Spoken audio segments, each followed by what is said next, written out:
Bapa, kami mengucap syukur Tuhan, terima kasih untuk kasih-Mu Tuhan, untuk setiap dari kami Tuhan. Kami bisa berada di tempat ini untuk kembali datang di hadirat-Mu Tuhan. Sungguh suatu hal yang benar-benar buat kami ini berarti ya Tuhan. Dan biarlah Tuhan kami enggak menjadikan ini cuma rutinitas biasa Tuhan.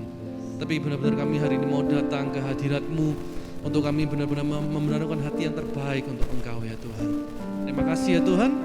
Kami mau siapkan hati kami juga untuk mendengarkan firman-Mu ya Tuhan. Kami percaya bahwa banyak pesan yang Tuhan mau sampaikan melalui hamba-Mu hari ini ya Tuhan. Dan biarlah kami mau menyiapkan hati kami untuk kami ini bisa mendengarkan, punya telinga sebagai seorang murid ya Tuhan. Terima kasih Tuhan, kami siap untuk memulai ibadah kami pada pagi hari ini. Haleluya, amin. Sebelumnya saya undang semua untuk bangkit berdiri yuk. Kita mau lebih semangat lagi memuji Tuhan, amin.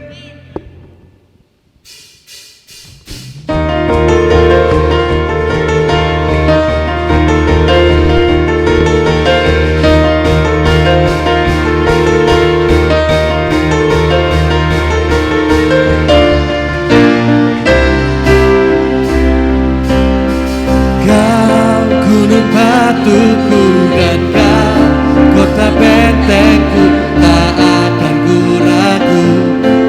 Kau menjamin hidupku, Kau keselamatanku, dan Kau yang membelaku, tak akan ku takut.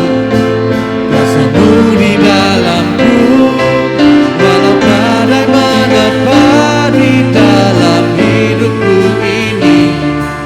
Namun tangan-Mu Tuhan mengangkatku tinggi. Kau Tuhan yang benar, tak pernah tinggalkan. Dahulu, sekarang, selamanya, janji-Mu tak berubah. Kau Alfa dan Omega, awal dan akhir. Semesta alam memuja Engkau Tuhan yang benar.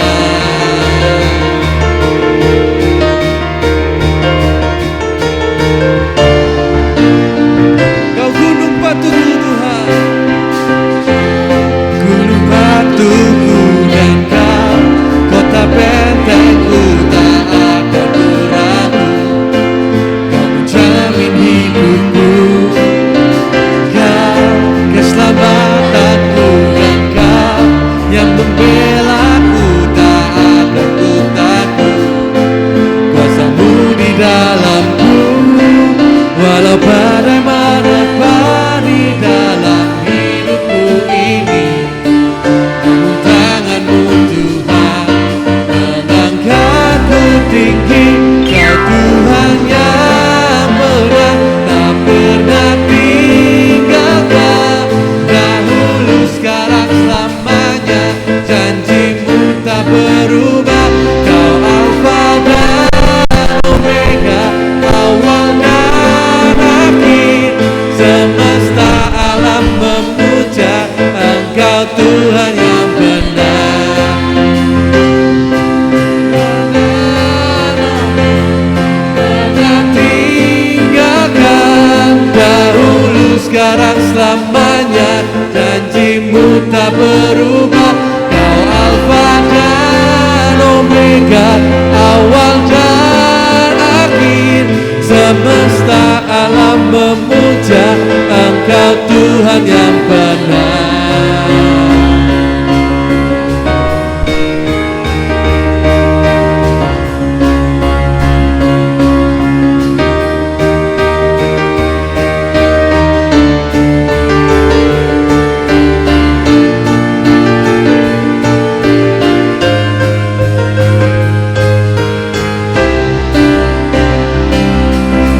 Badai menerpa di dalam hidupku ini.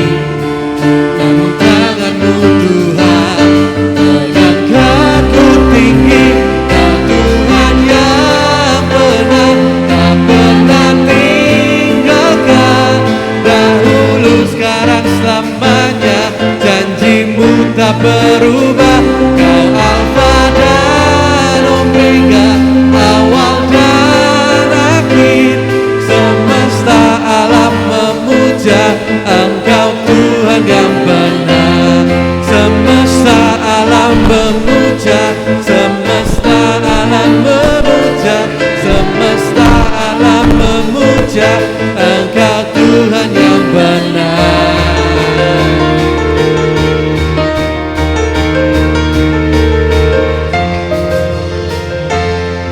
Sorak-sorai buat Tuhan kita.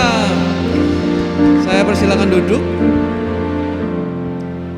Sebelum kita mau lebih lagi menyiapkan hati kita untuk firman, saya mau membuka ruang kesaksian seperti yang mungkin Pak Agus sudah sampaikan minggu lalu. Kita mau melalui hidup kita bisa memberkati banyak jiwa ya. Jadi saya mau undang untuk siapa saja yang mau bersaksi, menceritakan kebaikan Tuhan di dalam kehidupannya, apa yang dialami mungkin selama seminggu ini atau beberapa bulan ini, apa yang dihadapi. Mungkin ada, saya mau undang untuk kita membagikan itu, kesaksian itu.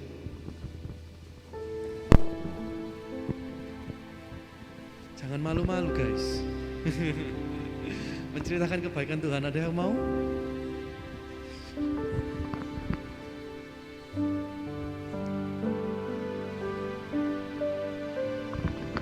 Ada yang mau?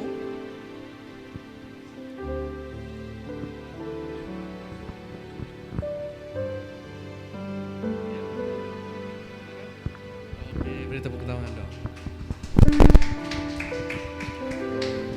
Oke, shalom Bapak Ibu Saudara. Ya, jadi seperti yang Bapak Ibu Saudara ketahui bahwa di hari yang lalu, di saat itu kan ada acara Mission Day ya Bapak Ibu, tanggal 28 yang lalu, dan anak youth SIF juga ada yang ikut ke sana. Dan dalam minggu-minggu itu penuh persiapan pastinya, semua mahasiswa yang ada itu penuh persiapan, baik panitia inti ataupun juga semua mahasiswa yang ada di bidang masing-masing. Nah, saya kebetulan dikonsumsi. Meskipun kerjanya itu H-1, tapi dari hari Senin, Selasa, Rabu itu kami semua itu dekorasi itu sampai jam 12 malam, yang biasanya tidur jam 10 malam gitu, harus jam 12 malam 3 hari. Habis itu paginya bangun lagi jam 3 pagi untuk masak nasi lagi, dan itu setiap 3 hari. Dan waktu di hari Kamisnya itu bangun jam 4, jadi dari jam 3 lanjut lagi jam 4 sampai malam lagi jam 8:30 kalau nggak salah ya, selesai acara. Dan itu memang sangat-sangat melelahkan, ditambah hari Jumatnya lagi kerja bakti lagi. Tapi Tuhan yang memberikan kekuatan buat saya, Kak Ken, juga buat semua mahasiswa, karena setelah kami acara itu, Jumat langsung beres-beres, dan Jumat itu pun mahasiswa praktek langsung pergi lagi ke tempat pelayanan masing-masing.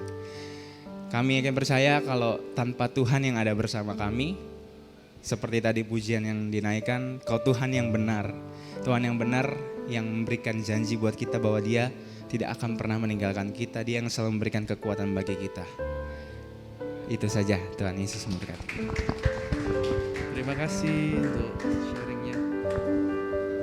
Ya, jadi kita mengencourage juga ya untuk kita bisa menceritakan kebaikan Tuhan dimanapun itu. Dan mungkin minggu-minggu depan juga kita mungkin ini ya terbiasa untuk kita bisa menceritakan kebaikan Tuhan untuk orang-orang yang ada di sekitar kita. Siapa tahu itu bisa jauh memberkati orang, menguatkan setiap dari kita. Amin. Mari kita sekarang mau siapkan hati kita.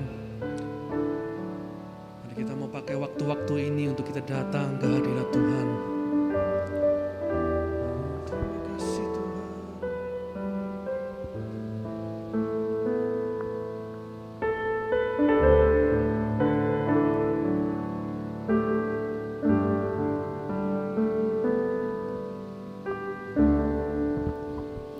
Hatiku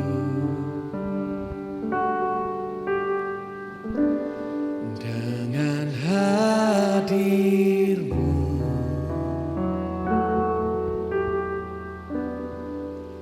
ku rindu memandang wajah-Mu, oh Tuhan, di dalam kekudusan-Mu.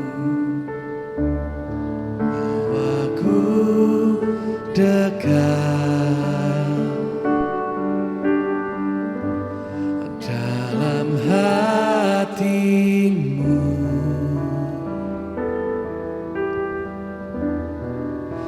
ku rindu mendengar suara-Mu, Tuhan, di tempat kudus-Mu sekarang.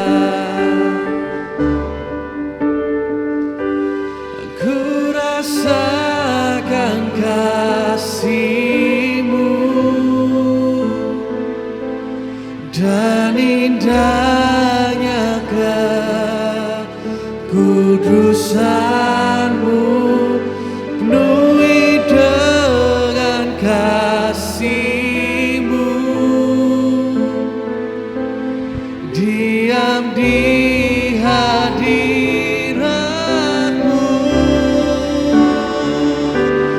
Ku mengangkat tanganku dan ku bersyukur menyembah-Mu, penuhi dengan kasih-Mu, diam di hadirat-Mu.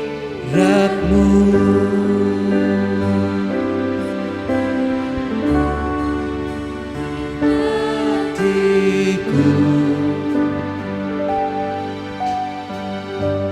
dengan hadir-Mu,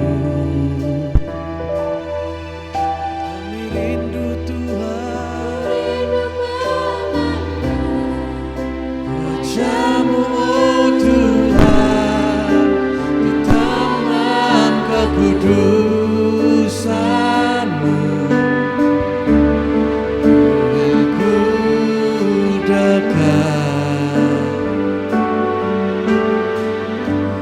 dalam hati-Mu.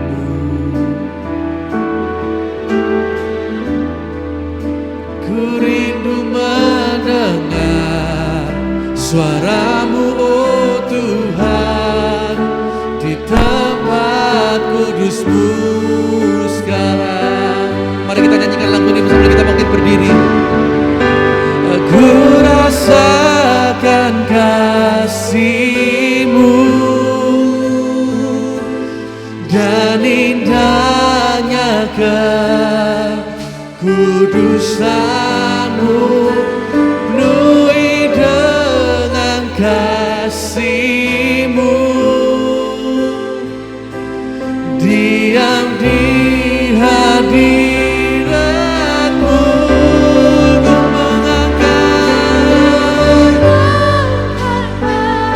Ku kami mengangkat tangan kami, tanda kami percaya Tuhan. Terima kasih Tuhan, penuhi dengan kasih-Mu, diam di hadirat-Mu. Ku mengangkat tanganku dan indahnya kekudusan-Mu, penuhi dengan kasih-Mu, diam di hadirat-Mu. Ku mengangkat tanganku dan ku bersyukur menyembah-Mu, penuhi dengan kasih-Mu, diam di hadirat-Mu.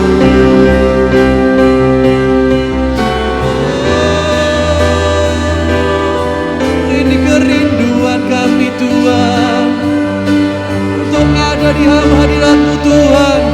Ini kerinduan kami.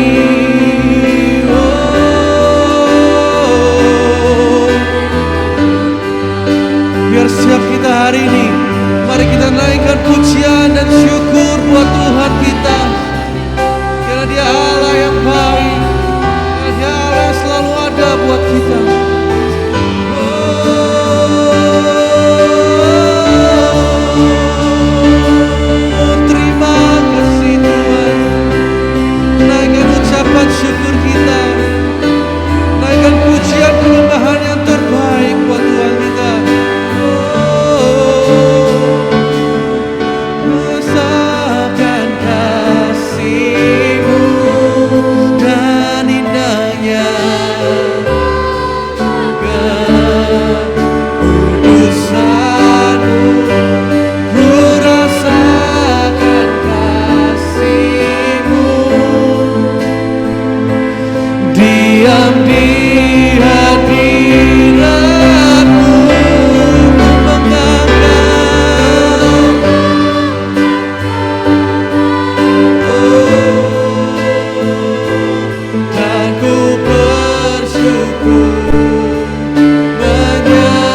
kasih-Mu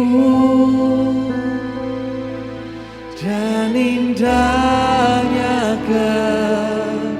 kekudusan-Mu, penuhi dengan kasih-Mu, diam di hadirat-Mu.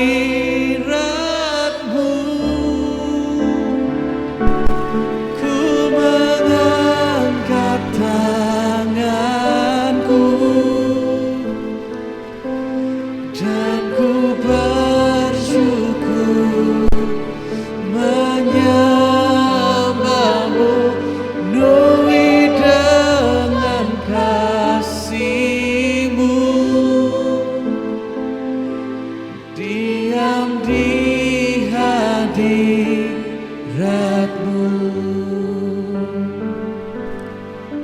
penuhi dengan kasih-Mu, diam di hadirat-Mu, penuhi dengan kasih-Mu, diam di hadirat-Mu.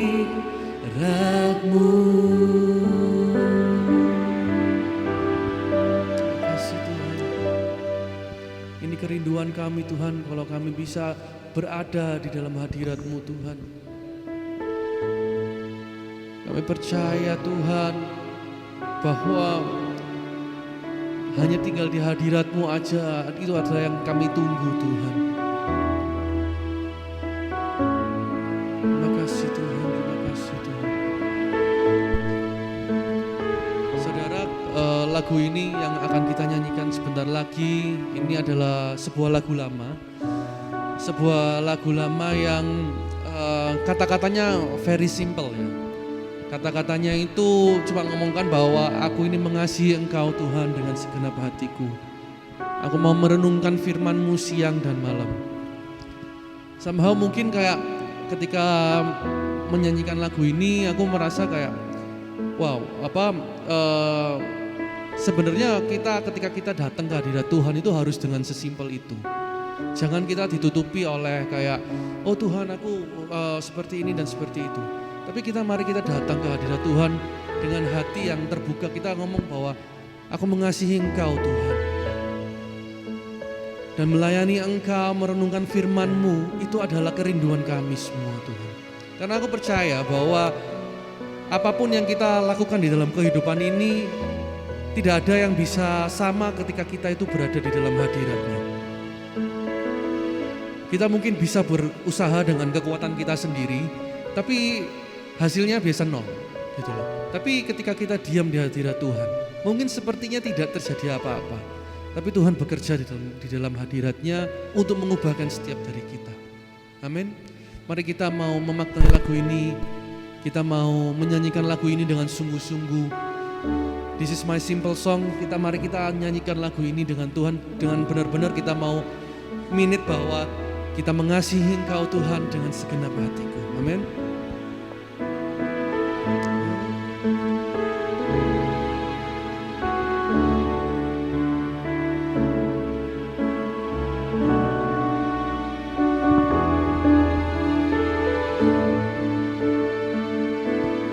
Aku mengasihi Engkau Yesus dengan segenap hatiku. Aku mengasihi Engkau Yesus dengan segenap jiwaku. Ku renungkan firman-Mu siang dan malam, ku pegang perintah-Mu dan ku lakukan. Engkau tahu ya Tuhan, tujuan hidupku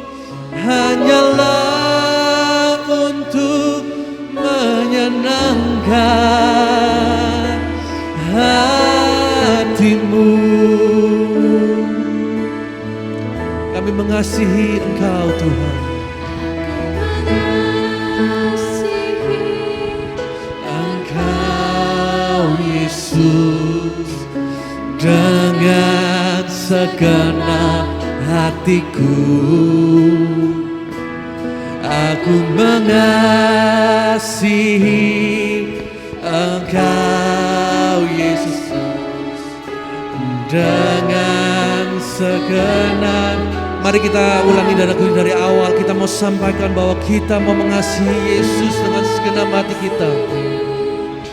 Engkau Yesus dengan segenap hatiku. Biarlah ini pernyataan hati kita terhadap Tuhan, bahwa kita mengasihi Tuhan kita dengan segenap hati dan dengan segenap jiwa kita. Amin. Segenap jiwaku ku renungkan firman-Mu, siang dan malam ku pegang perintah-Mu dan ku lakukan. Engkau tahu ya Tuhan, tujuan hidupku hanyalah untuk menyenangkan. Engkau tahu ya Tuhan, tujuan hidupku dan ku lakukan. Engkau tahu ya Tuhan, tujuan hidupku hanyalah untuk menyenangkan hatimu.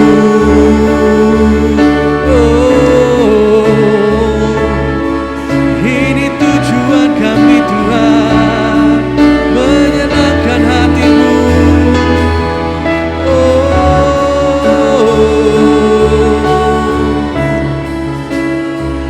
Terima kasih Tuhan, kami mengasihi Engkau Tuhan.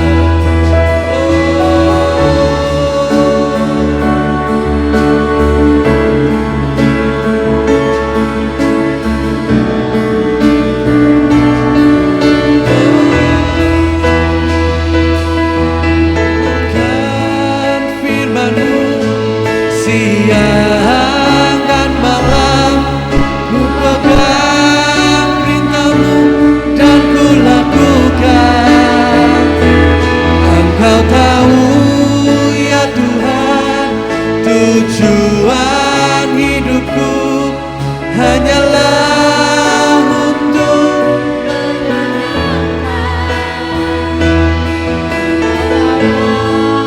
Firman-Mu siang dan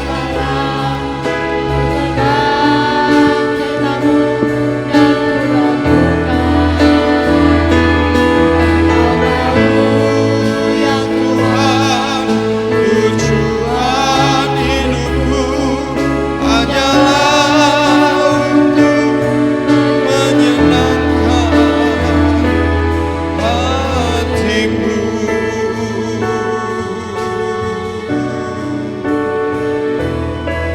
Hatimu menyenangkan hatimu.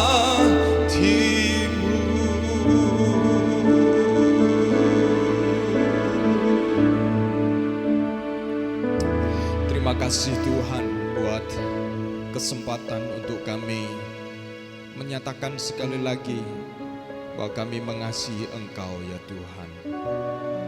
Tuhan kasih manusia yang mudah berubah ketika ada hal yang menyenangkan. Kami dengan mudah mengatakan aku mengasihi, aku cinta, aku suka. Tetapi ketika kadang-kadang keadaan, perasaan tidak mendukung, rasanya sulit untuk mengatakan aku suka, aku mencintai. Tetapi Tuhan, kami percaya pagi hari ini Roh Kudus berada di tengah-tengah kami. Roh Kudus akan menolong kami untuk kami dijamah sekali lagi oleh kasih Tuhan. Sehingga apapun keadaan, situasi kami, mungkin kesehatan ataupun hal yang lain, kami mau berdoa supaya kasih Tuhan itu melimpah di dalam hidup kami. Dan kami bisa mengalami sekali lagi kasih Tuhan. Dan kami mau mengembalikan kasih itu kepadamu ya Tuhan, dengan ucapan syukur. Terima kasih Tuhan. Dan biarlah Tuhan bekerja, berbicara melalui kebenaran firman Tuhan kepada setiap kami. Dalam nama Yesus kami bersyukur dan berdoa. Amin, amin. Puji Tuhan, silakan duduk kembali Bapak Ibu sekalian, saudara-saudara semuanya.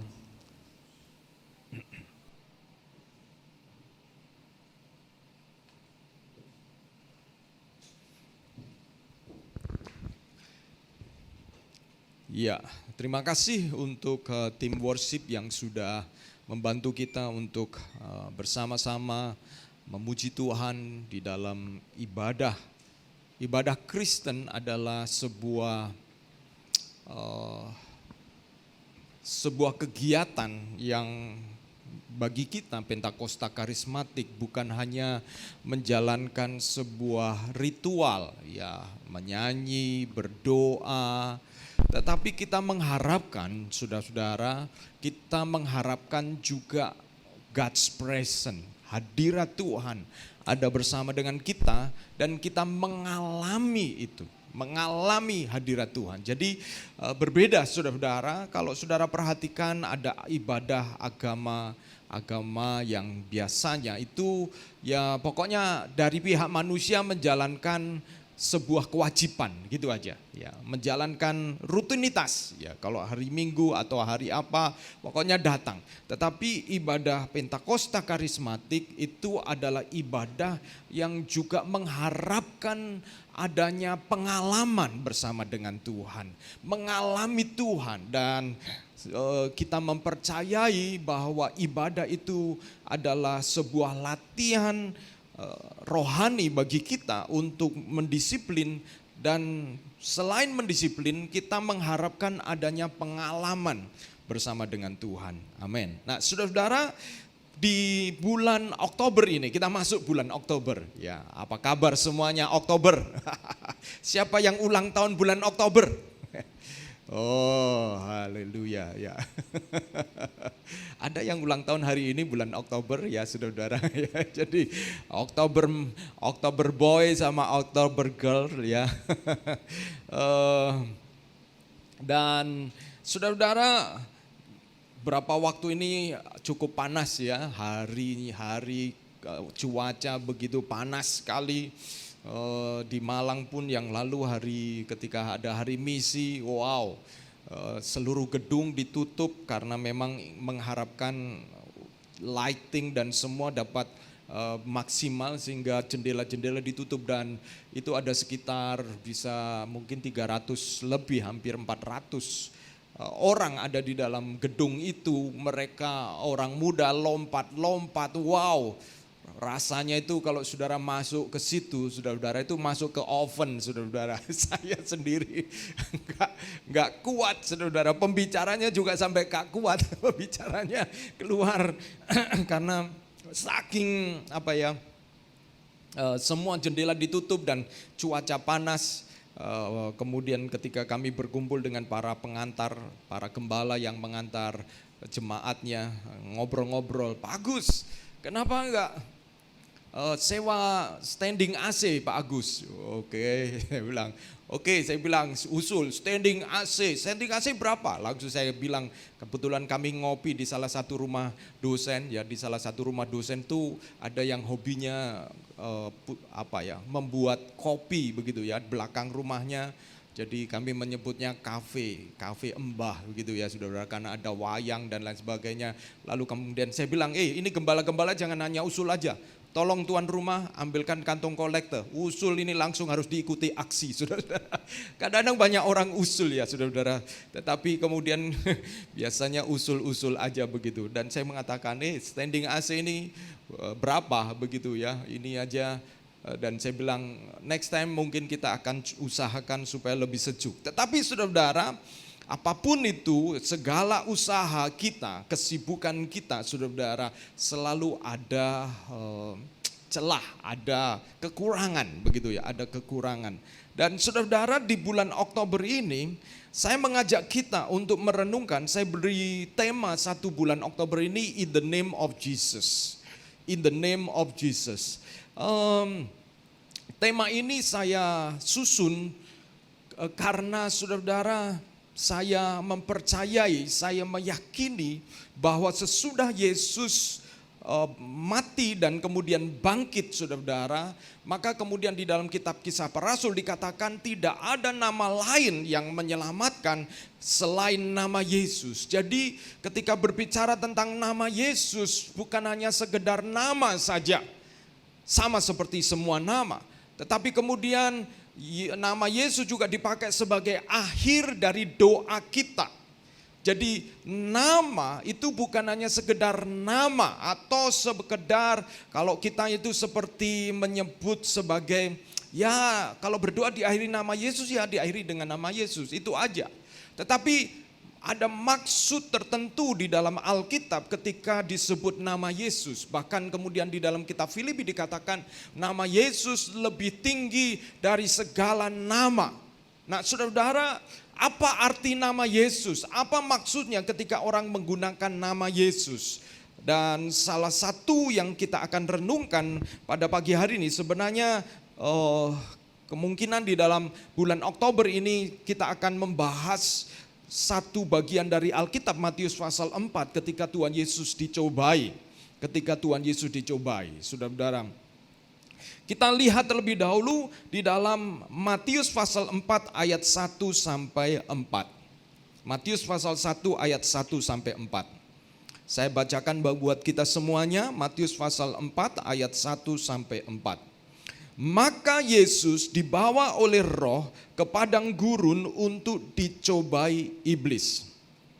Dan setelah berpuasa 40 hari dan 40 malam, akhirnya laparlah Yesus. Lalu datanglah si pencoba itu dan berkata kepadanya, jika engkau anak Allah, perintahkanlah supaya batu-batu ini menjadi roti.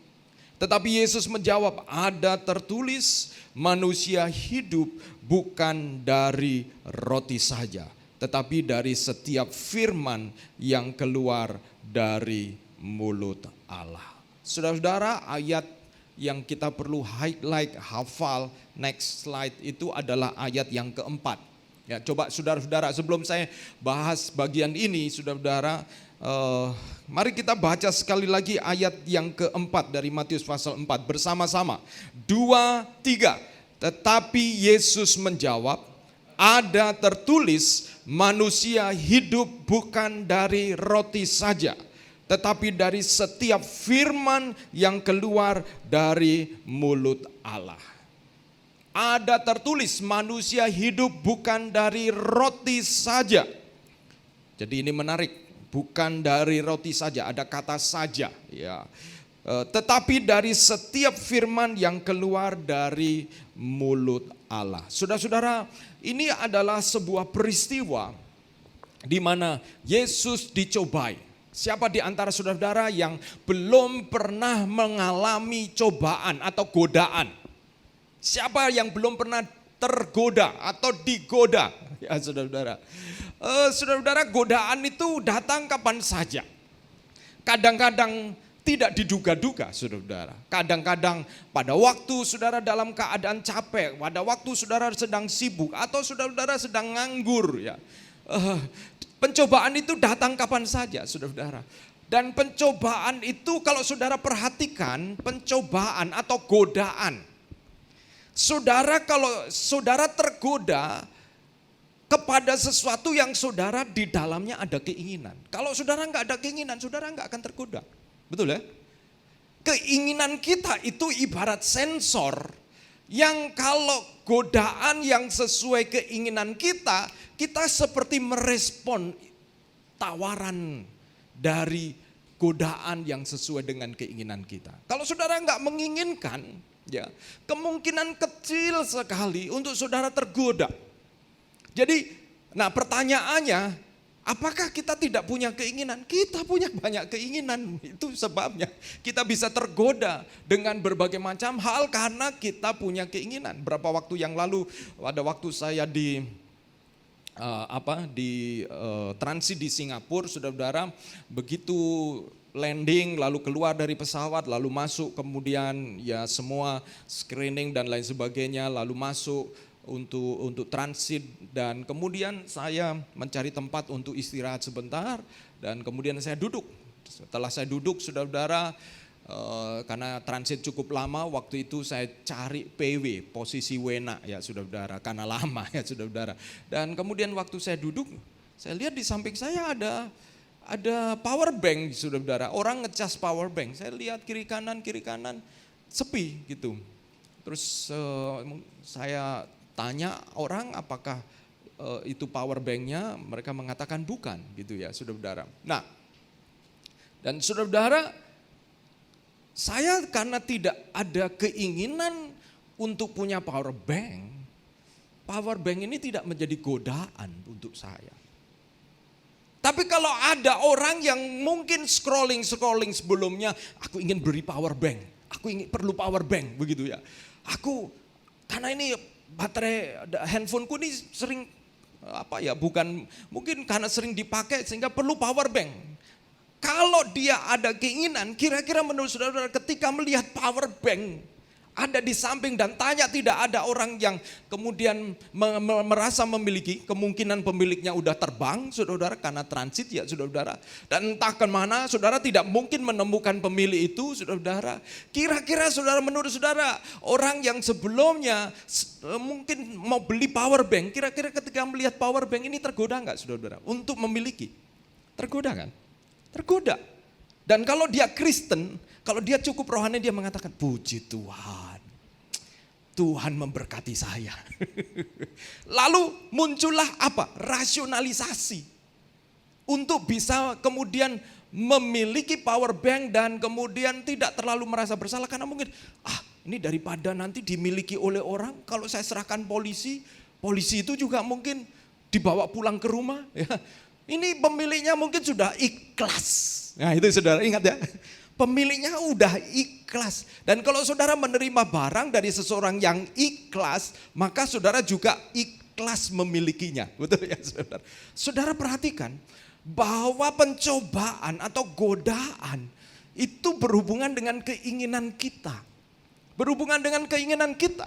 Dan saudara, karena kita punya berbagai macam keinginan, maka kita juga sangat mungkin potensi untuk menghadapi atau mengalami cobaan di dalam berbagai hal. Kalau orang mempersiapkan ujian, cobaannya apa? Ya cobaannya berhubungan dengan ujian karena ingin apa? Ingin dapat nilai bagus, saudara-saudara. Nah, saudara-saudara perhatikan, firman Tuhan mencatat bahwa Yesus itu berpuasa 40 hari dan 40 malam.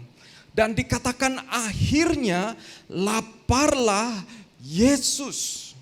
Satu kondisi yang alami, yang natural, bahwa Yesus itu lapar. Yesus lapar.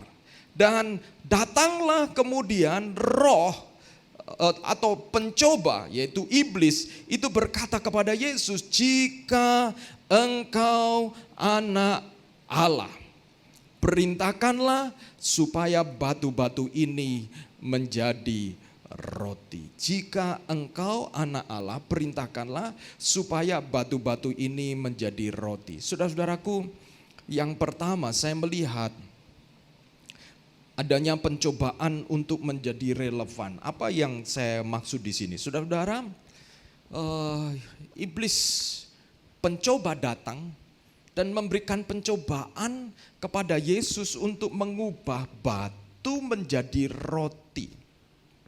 Dalam kondisi Yesus lapar. Kondisinya Yesus lapar. Ada kebutuhan, ada kesempatan, ada kemampuan. Ada 3 hal ini yang muncul di dalam peristiwa pencobaan ini. Yang pertama ada kebutuhan. Yang kedua ada kesempatan. Yang ketiga Yesus punya kemampuan. Saudara-saudara, seringkali kita diperhadapkan kepada gereja atau kita sebagai orang Kristen itu diperhadapkan kepada kebutuhan, kepada kesempatan dan kesanggupan kita untuk menjawab, menjadi relevan. Gereja ingin menjadi relevan. Kita ingin menjadi relevan kepada dunia ini supaya dunia ini bisa kemudian kita jangkau. Betul saudara bahwa kita perlu menjadi relevan, termasuk ketika kita usaha. Kita perlu juga menjadi relevan. Kenapa? Yang lain melakukan itu, ada kebutuhan, ada kesempatan, ada kemampuan. Why not? Kenapa tidak, saudara-saudara? Saudara-saudara, saya berbicara tentang menjadi relevan. Kenapa? Karena ternyata menjadi relevan itu telah memakan korban. Cobaan menjadi relevan itu telah memakan korban. Saya bicara yang pertama, korban. Beberapa waktu yang lalu ada pendeta yang di Amerika menulis surat resign. Mengundurkan diri dari kependetaannya. Kenapa? Karena dia mengatakan di situ, saya merasa lelah dan kesepian. Padahal ini bukan pendeta yang pendeta kecil, saudara-saudara. Pendeta yang berada di sebuah gereja yang pelayanannya luar biasa. Dan kemudian kenapa? Dalam penjelasan dia mengatakan, saya melayani dan lama-lama menjadi lelah dan kesepian. Saya bertanya, kalau pendeta saja lelah dan kesepian dan pada akhirnya mengundurkan diri, mengapa bisa mengalami seperti itu? Saya melihat banyak pendeta berusaha menjadi relevan. Berusaha memikirkan segala sesuatu untuk memenuhi kelaparan dunia ini. Kebutuhan dunia ini dipenuhi. Dan ini adalah godaan yang seperti iblis sedang sodorkan kepada Yesus yang memang dia lapar dan kemudian dia punya kesanggupan untuk mengubah roti, kemudian mengubah batu menjadi roti. Tetapi saudara, perhatikan di sini bahwa gereja juga kadang-kadang itu didorong untuk menjadi relevan. Dekorasinya relevan, tempatnya relevan. Pendetanya juga relevan, gaul, jemaatnya juga lebih relevan. Saudara-saudara, seperti ada dorongan untuk memenuhi kelaparan dunia ini, saudara-saudara. Ada dorongan untuk memenuhi kelaparan dunia ini, saking relevannya. Kadang-kadang orang tidak bisa membedakan apakah itu gereja ataukah itu tempat yang lain, saudara-saudara. Ada godaan yang drive yang sangat kuat untuk menjadi relevan. Saya tidak menentang pendeta tato dan lain sebagainya. Poin saya bukan itu. Tapi poin saya hati-hati dengan pencobaan ini untuk menjadi relevan. Apa yang, karena kita lihat respon Yesus, itu poinnya respon Yesus sudah menjadi relevan. Kadang-kadang jemaat juga terdorong untuk menjadi relevan. Terdorong untuk menjadi relevan. Dulu saya ingat teman saya, dia pelayan di Jakarta, dia mengatakan satu kali saya pelayanan dan kemudian naik bajai, sudah naik bajai. Lalu kemudian waktu saya turun, lalu dia bertanya kepada saya, loh kamu naik apa? Naik bajai. Aduh, kenapa kamu naik bajai? Emang kenapa? Minim kamu naik taksi. Hah? Emang kenapa? Nanti dilihat jemaat, kamu naik bajai. Nanti kamu, ini yang ngomong teman saya, ini teman-teman yang gak bertobat ya saudara. Nanti amplopnya ya sesuai bajai.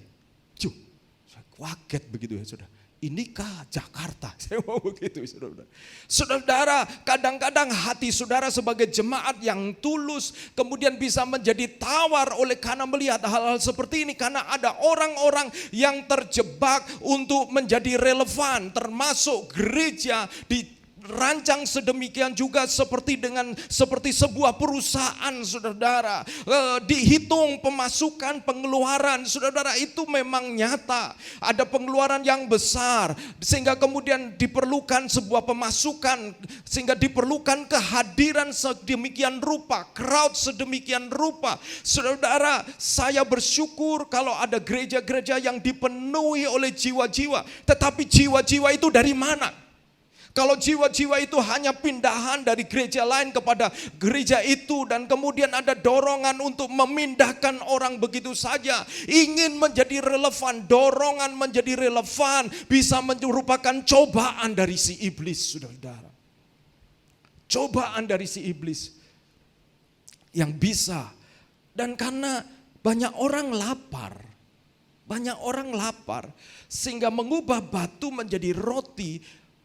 Itu sebuah tindakan yang relevan, dengan power, dengan kuasa, dengan dana, dengan semua, seolah bisa menyodorkan roti-roti yang mengenyangkan.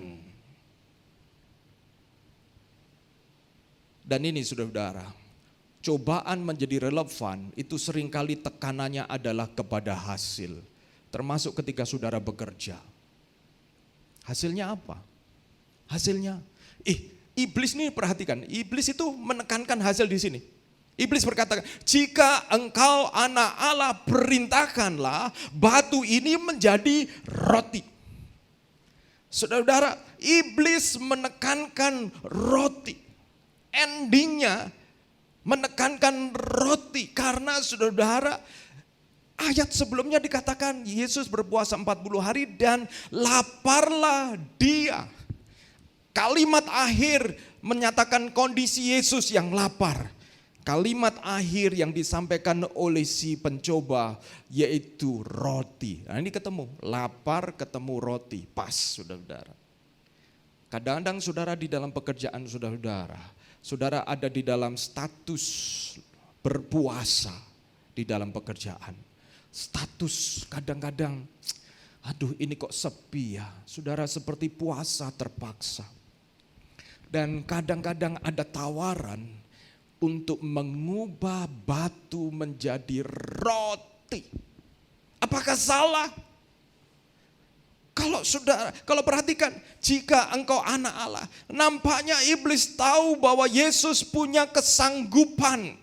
Dan seringkali pencobaan datang kepada saudara-saudara. Saudara tidak akan dicobai kalau saudara tidak punya kesanggupan untuk jatuh dalam pencobaan itu, saudara. Saudara tidak akan dicobai, tetapi karena saudara punya kemampuan, punya potensi, punya kesanggupan untuk mengambil keputusan, untuk bertindak sesuatu, maka pencobaan itu bisa berfungsi di dalam pilihan hati kita. Dan Yesus dicobai, ubah, perintahkanlah batu ini menjadi roti. Tetapi menarik sekali, saudara. Yang berikutnya, saudara, ini iblis menawarkan fokus kepada hasil mengubah batu menjadi roti. Hati-hati, saudara. Hasil, fokus kepada hasil. Saya tidak sedang mengatakan hasil itu tidak penting, tetapi seringkali cara iblis membawa kita terkecoh adalah fokus kepada hasil. Termasuk ketika saudara menilai orang lain dari keberhasilannya, dan kita akan mulai merasa meratap, kita, oh itu sukses, dia berhasil. Dan kemudian saudara, karena kalau orang berhasil, katanya siapa itu, Jack Ma ya, Jack Ma atau siapa itu yang kalau orang berhasil kentut aja didengar, katanya begitu ya, saudara. Dan saudara mengaminkan pernyataan itu karena poin keberhasilan seolah-olah bisa membayar atau mengubahkan banyak hal, saudara. Tapi perhatikan, Yesus menekankan kepada prinsip. Oke, hasil, tapi saudara-saudara harus ingat prinsip. Prinsip itu tidak akan pernah berubah. Yesus menekankan firman Tuhanlah yang sanggup memberi hidup. Firman Tuhan yang sanggup memberi hidup. Next. Ini juga menjadi tekanan, saudara-saudara. Sibuk tapi seolah tidak membawa perubahan dan dampak. Saudara-saudara, saya menyampaikan ini karena saudara-saudara saya sedang mempelajari satu untuk S3 saya. Saya sedang mempersiapkan disertasi, ya mulai dari kecil-kecil begitu ya. Saya mengumpulkan bahan, saya membaca, dan saudara-saudara ada tekanan besar untuk kita kemudian menjadi sibuk, dan karena kesibukan kita ternyata kemudian seolah tidak menghasilkan perubahan dan dampak apa-apa. Tentu kita perlu pelajari, ya saya sedang mempelajari apa dan bagaimana. Tetapi saudara-saudara, ada banyak tekanan yang luar biasa di mana kita tertekan oleh karena seolah-olah kita tidak menghasilkan dampak, menghasilkan perubahan. Dan itu seperti sebuah menjadi berpengaruh, menjadi relevan dengan dunia ini, saudara-saudara. Dan perhatikan, Yesus justru mengatakan manusia tidak hanya hidup oleh roti saja. Berarti Yesus tidak sedang mengatakan manusia enggak perlu roti. Manusia perlu roti. Ada orang mengatakan, saya tidak perlu uang. Wow, enggak mungkin. Semua perlu uang. Siapa yang tidak perlu uang, saudara-saudara? Waktu saya bayar sekolah kuliah anak-anak saya, pakai uang. Saya enggak pakai kartu kependetaan saya, saudara-saudara. Kalau saya ke dokter, ya saya bayar, saudara-saudara. Saya biasanya kalau ke dokter begitu, saya apa pekerjaannya? Saya tidak ngomong saya pendeta gitu ya, saudara-saudara. Saya ngomong dosen. Saya menghindarkan orang memberi belas kasihan karena saya pendeta, begitu ya, saudara-saudara. Karena saya pikir Tuhan saya cukup kaya untuk memampukan saya untuk membayar biaya dokter ini ya, saudara-saudara. Dan bukan itu saja, saudara-saudara, tetapi perhatikan bahwa Yesus kemudian mengatakan bahwa manusia tidak hanya hidup oleh roti. Berarti manusia memang bisa hidup oleh roti. Bisa hidup. Yesus sedang berbicara tentang level kebutuhan manusia yang biasa, di mana manusia membutuhkan roti. Saudara dan saya membutuhkan penghasilan, membutuhkan hal-hal yang mengenyangkan hati kita, mengenyangkan jiwa kita. Kita perlu berteman, kita perlu bekerja sungguh-sungguh, kita perlu memikirkan masa depan, membuat planning. Itu adalah roti-roti yang kita perlu siapkan sebagaimana manusia yang lain, saudara-saudara. Kalau saudara mau menikah, saudara siapkan pernikahan, saudara menabung dan lain sebagainya. Saya mengajar kepada anak-anak saya, firman Tuhan mengatakan bahwa manusia itu perlu roti, tetapi bukan roti saja. Ya, bukan roti saja. Mereka sedang menabung, sedang memikirkan masa depan. Saya bilang bagus. Tetapi bukan hanya itu saja. Semua usaha kita untuk memenuhi kebutuhan kita itu adalah roti. Pekerjaan, pergaulan, semua hobi itu adalah roti. Dan Yesus mengatakan, tetapi bukan itu saja. Bukan itu saja. Harus kemudian dikatakan, tetapi hidup melalui firman Tuhan yang keluar dari mulut Allah. Saya melihat begini, saudara-saudara, bahwa menjadi relevan, menjadi orang Kristen yang relevan, punya pergaulan, punya pertemanan, harus bahkan menjadi orang Kristen yang berhasil di dalam pekerjaannya, oleh karena atau studinya, oleh karena melakukan hal-hal yang baik. Makan roti itu hal yang baik sebagaimana dilakukan oleh semua orang. Tetapi setiap saudara dan saya harus ingat bahwa kita atau manusia tidak hanya hidup oleh roti saja. Saudara dan saya harus makan firman. Makan firman. Ada orang Kristen yang suka lagu-lagu rohani dan dia menyukai. Oke, itu betul. Tapi kalau saudara bertumbuh menjadi orang Kristen, saudara harus masuk untuk belajar makan firman. Belajar membaca firman.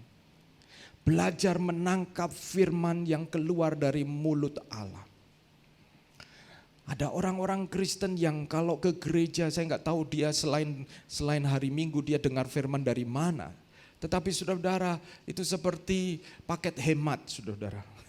Paket hemat ya. Secukupnya aja gitu, secukupnya aja. Yang penting dibanyakin rotinya. Banyakin rotinya. Sehingga kemudian firman-Nya itu ala kadarnya. Saudara-saudara, itu adalah pencobaan.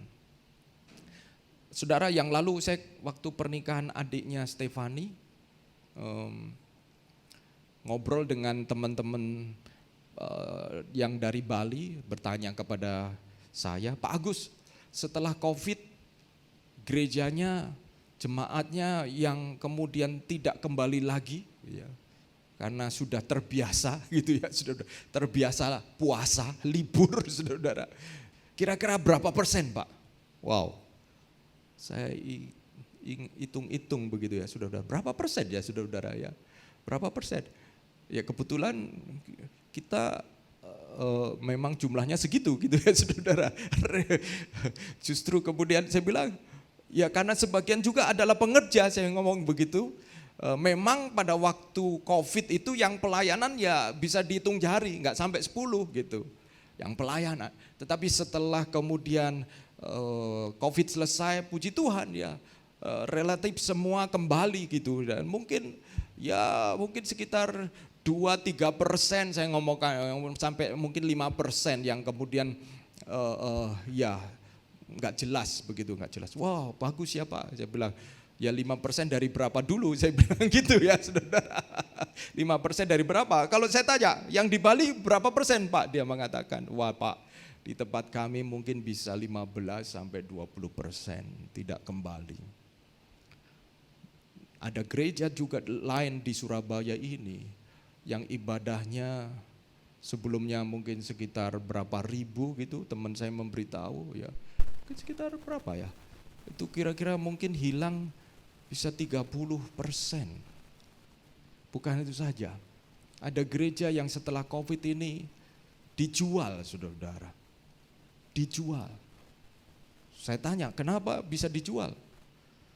Karena dari jemaat 300-an menjadi 50 orang saja. Sehingga tidak bisa menjalankan operasional. Wow. Tadi malam saya juga sedang dalam 2 minggu ini saya mengajar satu mata kuliah untuk teman-teman yang ada di Amerika. Mereka ada di Los Angeles begitu. Dan saya tanya bagaimana Amerika. Beberapa teman-teman yang ikut kuliah ini mengatakan, Pak Agus, Amerika kami merasa kering Pak Agus. Oh ya begitu, saya bilang. Lalu kami lihat di YouTube kayaknya Indonesia itu lebih bagus ya Pak, gereja-gereja begini. Saya bilang rumput tetangga selalu kelihatan lebih hijau, saya bilang gitu. Dan dalam obrolan kami saya bilang kita semua harus tahu bahwa kadang-kadang ketika kita ada dalam posisi desperate, di dalam pekerjaan, di dalam semua bidang, ketika kita merasa sedang dalam kelaparan, lalu kemudian pencoba itu bisa datang dan menawarkan kesempatan kepada saudara dan saya, dan ketika kesempatan itu datang, kita menganggap yang lain toh juga melakukan, lalu kemudian kita mengambil keputusan untuk mengubah batu menjadi roti karena kita mampu. Tetapi saudara-saudara, saya ingin katakan kepada kita, Yesus mengingatkan kita, Anda dan saya bukan hanya hidup oleh karena gangdo, oleh karena cuan, oleh karena keuntungan, tetapi saudara dan saya hidup oleh karena prinsip firman Tuhan. Amin. Saudara-saudara pengusaha muda, saudara-saudara yang berusaha, Kadang-kadang apa yang disampaikan ini terdengar naif. Mana bisa? Mana bisa? Itu sebabnya dulu ketika saya awal di Surabaya ini saya bilang, saya ingin coba juga bisnis juga. Mungkin supaya saya tahu pergumulan bisnis gitu. Tapi ada beberapa jemaat yang mengatakan, nggak usah Pak Agus, nggak usah bisnis lah. Saya ingin tahu rasanya pebisnis berimannya itu gimana gitu. Tapi ada yang mengatakan nggak usah Pak Agus. Dan saya juga pikir-pikir, saya doakan dia ya.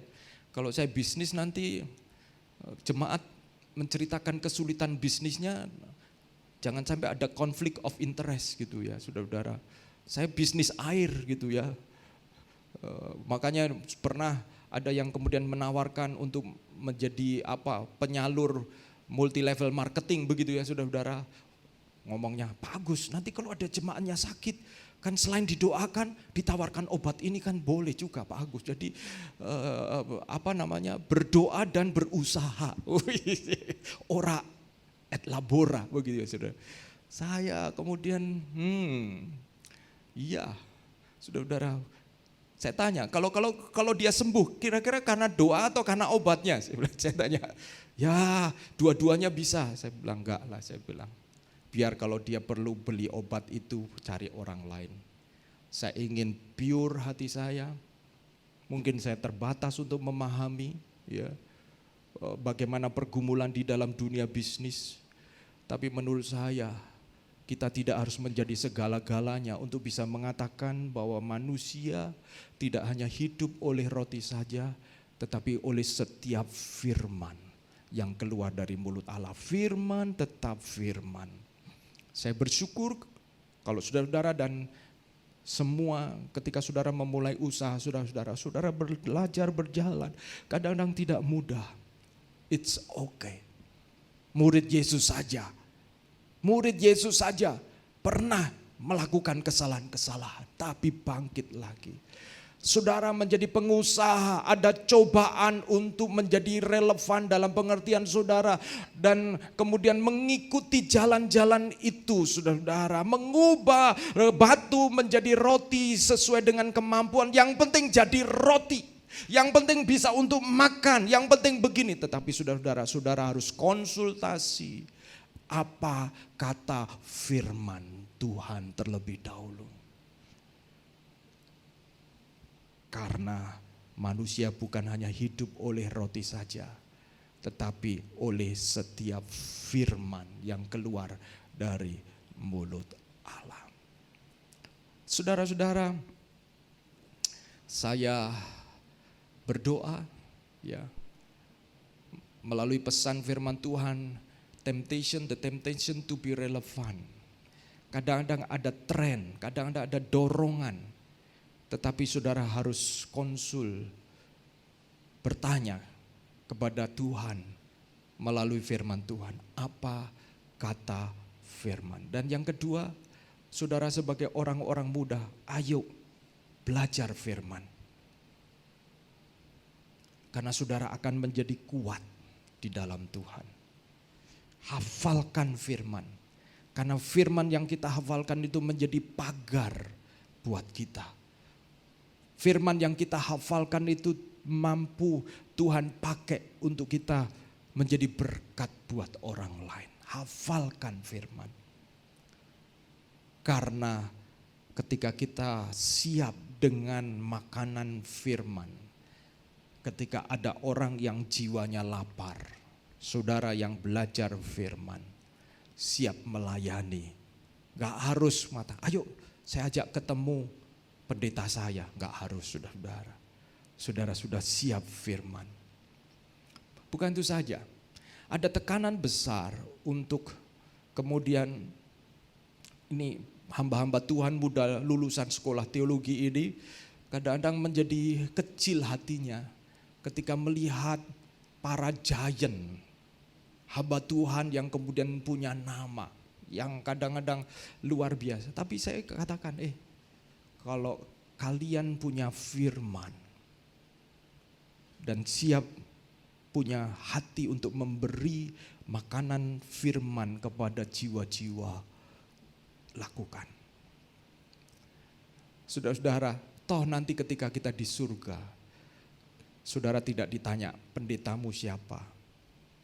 Ya, saya juga tidak ditanya. Saya nggak tahu apa yang kemudian Tuhan tanya, tetapi yang pasti kalau Matius pasal 7 ayat 21 mengatakan bahwa kita yang dicek itu apakah kita melakukan kehendak Bapa. Bagaimana kita tahu kehendak Bapa? Melalui firman. Kiranya Tuhan menolong saudara-saudara. Saya mau menyampaikan pesan kuat. Mari saudara belajar mencintai firman. Belajar mencintai firman. Mengasihi firman Tuhan. Karena itulah yang Tuhan berikan kepada kita. Firman yang tertulis. Bayangkan kalau orang Kristen gak punya Alkitab, saudara-saudara. Bayangkan betapa banyak penyesatan. Lalu saudara bergantung kepada siapa? Jemaat bergantung kepada saya, kepada pendetanya. Bahkan gak tahu kalau pendetanya salah, juga gak tahu. Itu sebabnya, puji Tuhan, Tuhan telah memberikan firman bagi kita. Bagi para KTB leaders, saudara-saudara, bahan KTB yang saya berikan, saudara-saudara jangan hanya puas kepada bahan KTB itu. Pelajari, baca firman, teksnya. Supaya itu lahir dari rahim rohani saudara-saudara. Lahir dari kehidupan saudara-saudara. Sehingga firman yang keluar, yang saudara sampaikan adalah firman yang hidup. Karena saudara mendengar juga dari Tuhan. Saya mengundang pemain musik maju ke depan.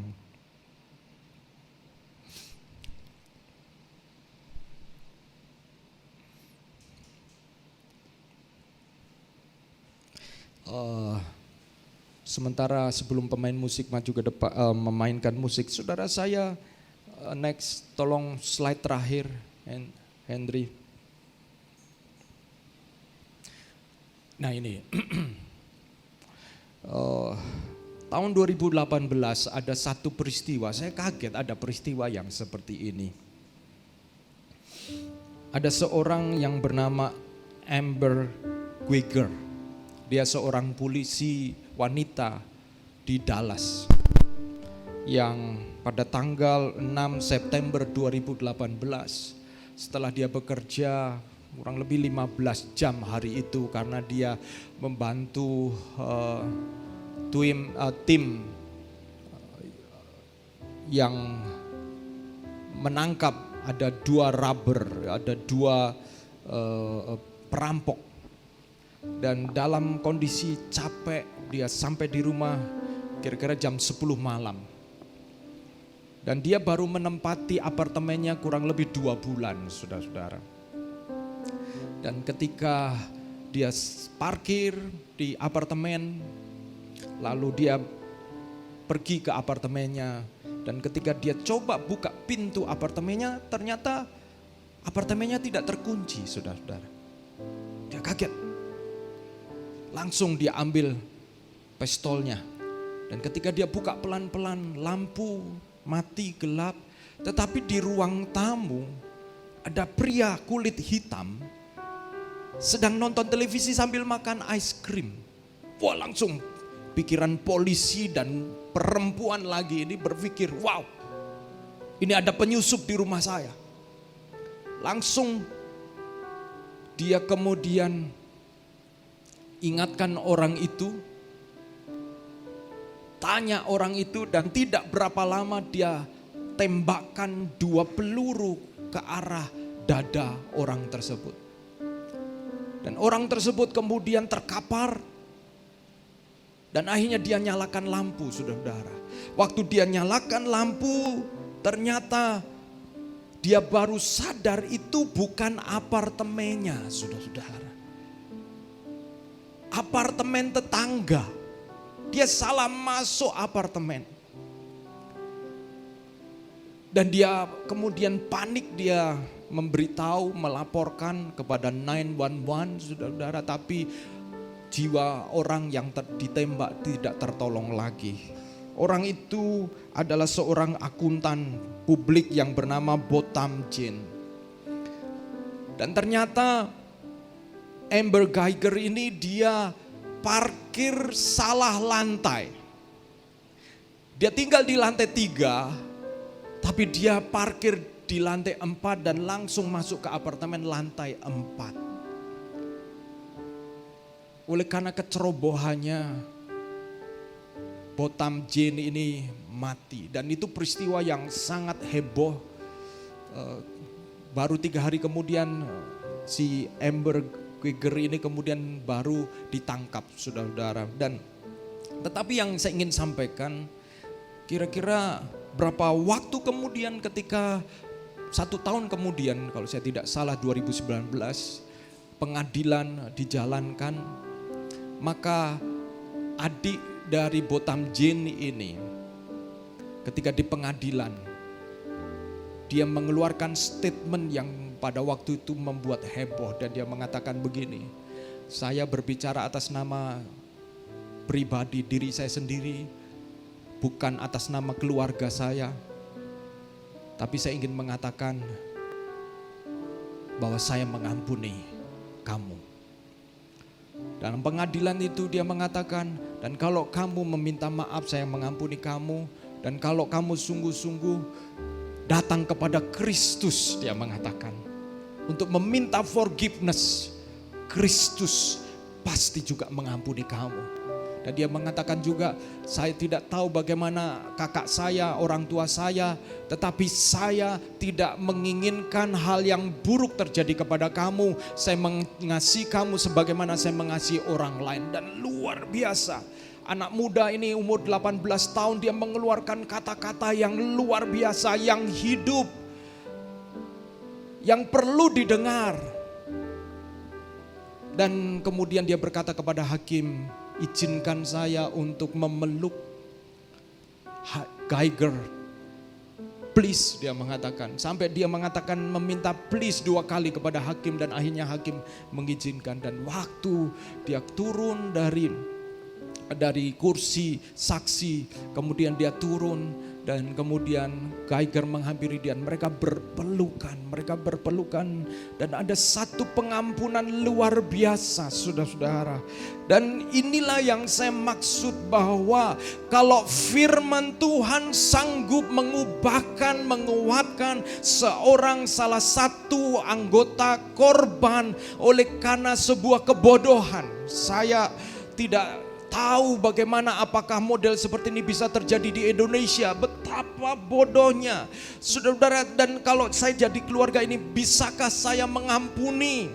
Tetapi yang saya mau katakan kepada saudara-saudara, bahwa saudara-saudara, dunia masih membutuhkan orang-orang yang sungguh-sungguh melakukan firman, berani berdiri di atas firman.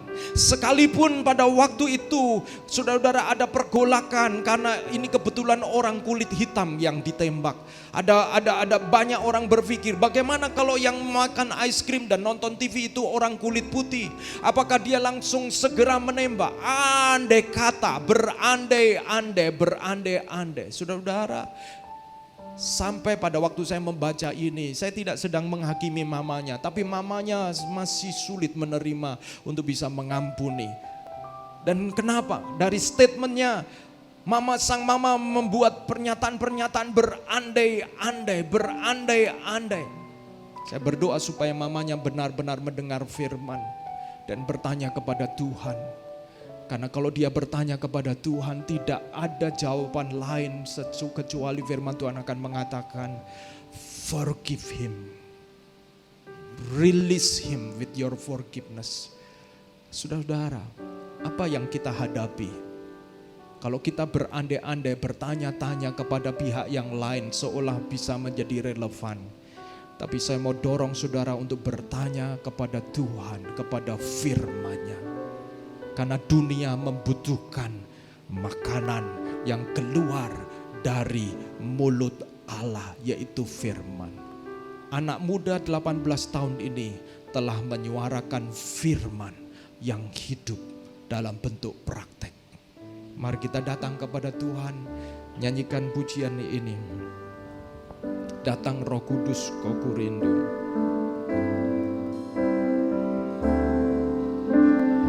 Datang Roh Kudus, kau ku rindu. Dengan minyak yang baru urapiku, mengalir penuhiku, mengalir pulihkanku. Kuasa-Mu mengubah hidupku. Datang Roh Kudus, datang Roh Kudus, kau ku rindu. Dengan minyak yang baru urapiku, mengalir penuhiku, mengalir pulihkanku. Mari bangkit berdiri. Kuasa-Mu bebaskan hidupku.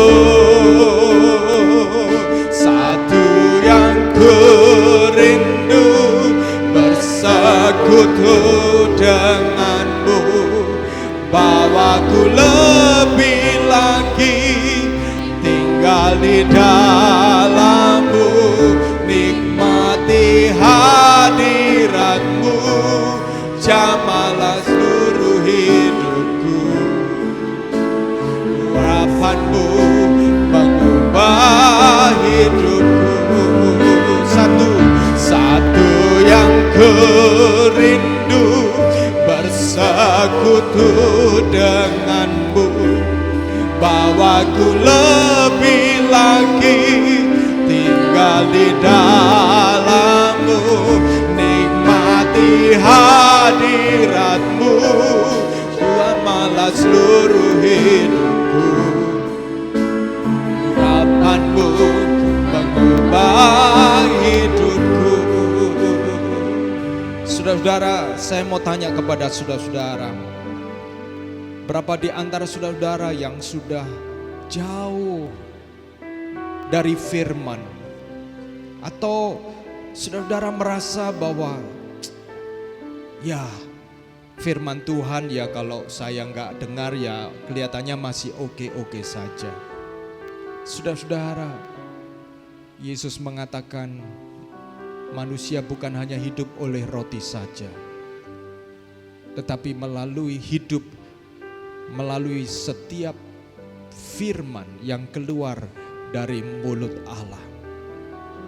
Kalau Allah berfirman di dalam Kejadian pasal 1, maka alam semesta diciptakan. Ada kuasa dari firman yang keluar dari mulut Allah. Ketika saudara menangkap firman dan mentaati firman, ada sesuatu new things, hal yang baru yang Tuhan ciptakan melalui firman. Apa yang sedang saudara hadapi? Saudara perlu bertanya kepada firman. Tanya dan minta Tuhan berfirman kepada saudara-saudara, supaya saudara-saudara mengalami kuasa dari firman itu. Mari kita datang kepada Tuhan dan mempersiapkan hati untuk perjamuan kudus. Saudara-saudara, di depan kita ada unsur-unsur perjamuan kudus. Saya minta bantuan dari Rio dan Pan-Pan untuk membantu saya maju ke depan mempersiapkan unsur perjamuan kudus ini.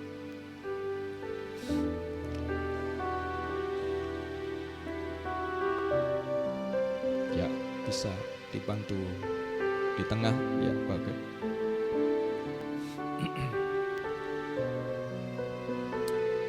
Saudara-saudara,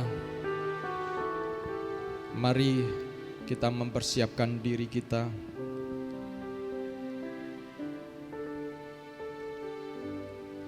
Firman Tuhan berkata, sebelum kita mempersiapkan perjamuan kudus, di dalam 1 Korintus pasal 11 ayat 27 mengatakan begini. Jadi barang siapa dengan cara yang tidak layak makan roti atau minum cawan Tuhan, ia berdosa terhadap tubuh dan darah Tuhan. Karena itu hendaklah tiap-tiap orang menguji dirinya sendiri, dan baru sesudah ia makan roti dan minum dari cawan itu. Karena barang siapa makan dan minum tanpa mengakui tubuh Tuhan, ia mendatangkan hukuman atas dirinya. Jadi sebelum kita masuk di dalam perjamuan kudus, firman Tuhan mengingatkan kita untuk memeriksa diri, menguji diri. Apakah ada hal yang perlu kita minta kepada Tuhan pengampunan? Kata mengakui tubuh Kristus ada dua. Yang pertama yaitu mengakui efektivitas pengorbanan Kristus di atas kayu salib. Ketika saudara menyadari ada kesalahan dan dosa dan saudara meminta pengampunan, saudara sedang mengakui efektivitas kuasa dari pengorbanan Yesus. Dan yang kedua, tubuh Kristus adalah anggota tubuh Kristus, yaitu gereja Tuhan. Bagaimana cara kita mengakui anggota tubuh Kristus? Kalau saudara dan saya mengakui mereka adalah bagian dari kita. Firman Tuhan mengatakan di dalam kitab Roma dikatakan kalau satu tubuh disakiti, maka bagian tubuh yang lain juga merasa sakit. Pengakuan kepada anggota gereja yang lain, yaitu ketika saudara-saudara hati saudara tersentuh ketika mendengar ada jemaat yang lain sedang ada di dalam kesulitan, saudara memberikan dukungan doa, itu adalah pengakuan. Atau yang lain, ketika saudara mungkin merasa telah berucap sesuatu yang salah, melakukan tindakan-tindakan yang salah di dalam anggota tubuh Kristus, dan saudara meminta maaf, itu adalah cara kita mengakui bahwa mereka adalah satu tubuh dengan kita. Dan kalau ada perkara-perkara yang Roh Kudus ingatkan, bahkan mungkin dengan pasangan, bahkan dengan orang-orang di sekitar kita, saudara minta ampun di hadapan Tuhan. Sebelum kita masuk di dalam perjamuan kudus, mari kita akan berdoa bersama-sama. Firman Tuhan mengatakan, mengajak kita untuk menguji diri kita. Kita menguji diri kita, meminta Tuhan Roh Kudus menyelidiki hati kita. Mari kita berdoa. Bapa di dalam surga, siang hari ini Engkau menyelidiki hati kami masing-masing. Apabila ada perkara-perkara yang Roh Kudus ingatkan, mungkin di dalam tindakan kami, mungkin di dalam perkataan kami, mungkin dalam keputusan kami, apabila kami mengambil hal-hal yang tidak berkenan kepada Tuhan, dan Roh Kudus ingatkan, biarlah kami meminta pengampunan di hadapan Engkau. Demikian juga Tuhan, apabila ada rasa, ada kepahitan, ada hal-hal yang kami rasa itu melukai kami, kami juga mau melepaskan pengampunan kepada orang yang bersalah kepada kami, sebagaimana Engkau telah mengampuni setiap kami masing-masing. Tuhan, terima kasih ya Tuhan, dan kami berdoa apabila ada di antara kami yang datang dengan kelemahan tubuh, Engkau menyembuhkan di dalam nama Yesus. Apabila ada yang datang dengan penuh harapan, kami berdoa Tuhan Engkau akan memberikan harapan itu menjadi kenyataan.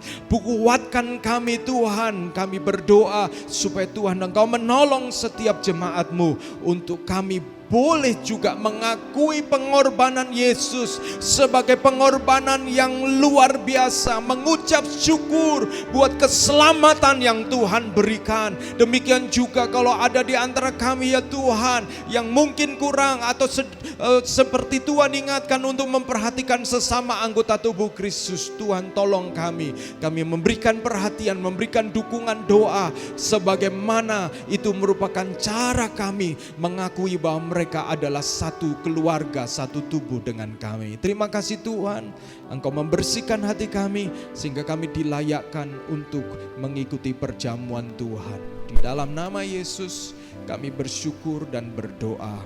Amin. Saya minta tolong untuk dibagikan unsur perjamuan Tuhan.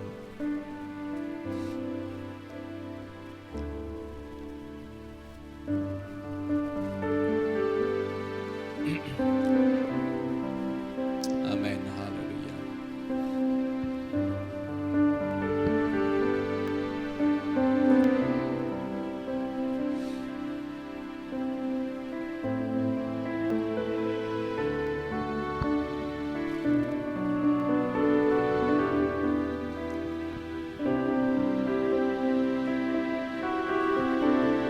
Satu yang ku rindu, satu yang ku rindu, bersekutu denganmu, bawaku lebih lagi tinggal di dalammu, nikmati hadiratmu, jamahlah seluruh hidupku.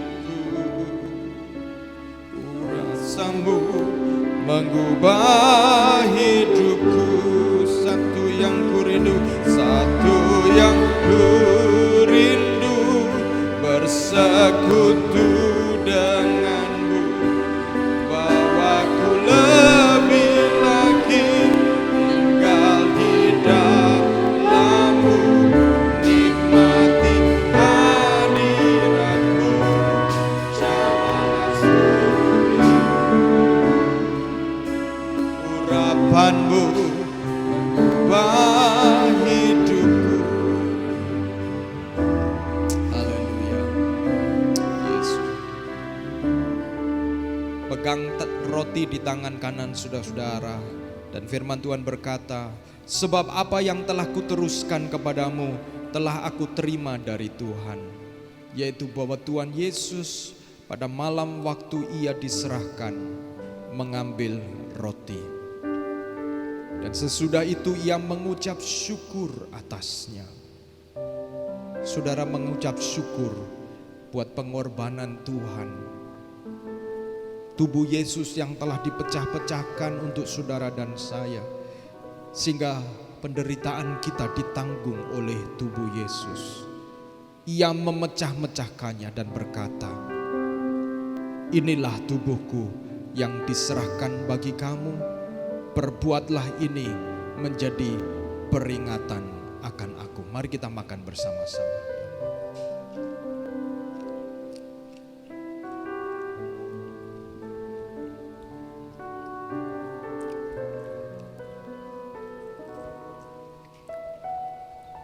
Saudara persiapkan cawan. Demikian juga ia mengambil cawan sesudah makan, lalu berkata, cawan ini adalah perjanjian baru yang dimeteraikan oleh darahku. Perbuatlah ini setiap kali kamu minumnya menjadi peringatan aku. Sebab setiap kali kamu makan roti dan minum cawan ini, kamu memberitakan kematian Tuhan sampai ia datang. Saudara-saudara, darah Yesus yang dilambangkan melalui anggur di dalam cawan ini, darah ini juga adalah darah yang menyembuhkan, membebaskan saudara dan saya dari kematian yang kekal untuk hidup kekal bersama dengan Bapa di surga. Termasuk saudara-saudara, di dalam perjanjian lama, darah bukan hanya pengganti nyawa, tetapi darah tertumpah itu diberikan sebagai penanda ikatan perjanjian.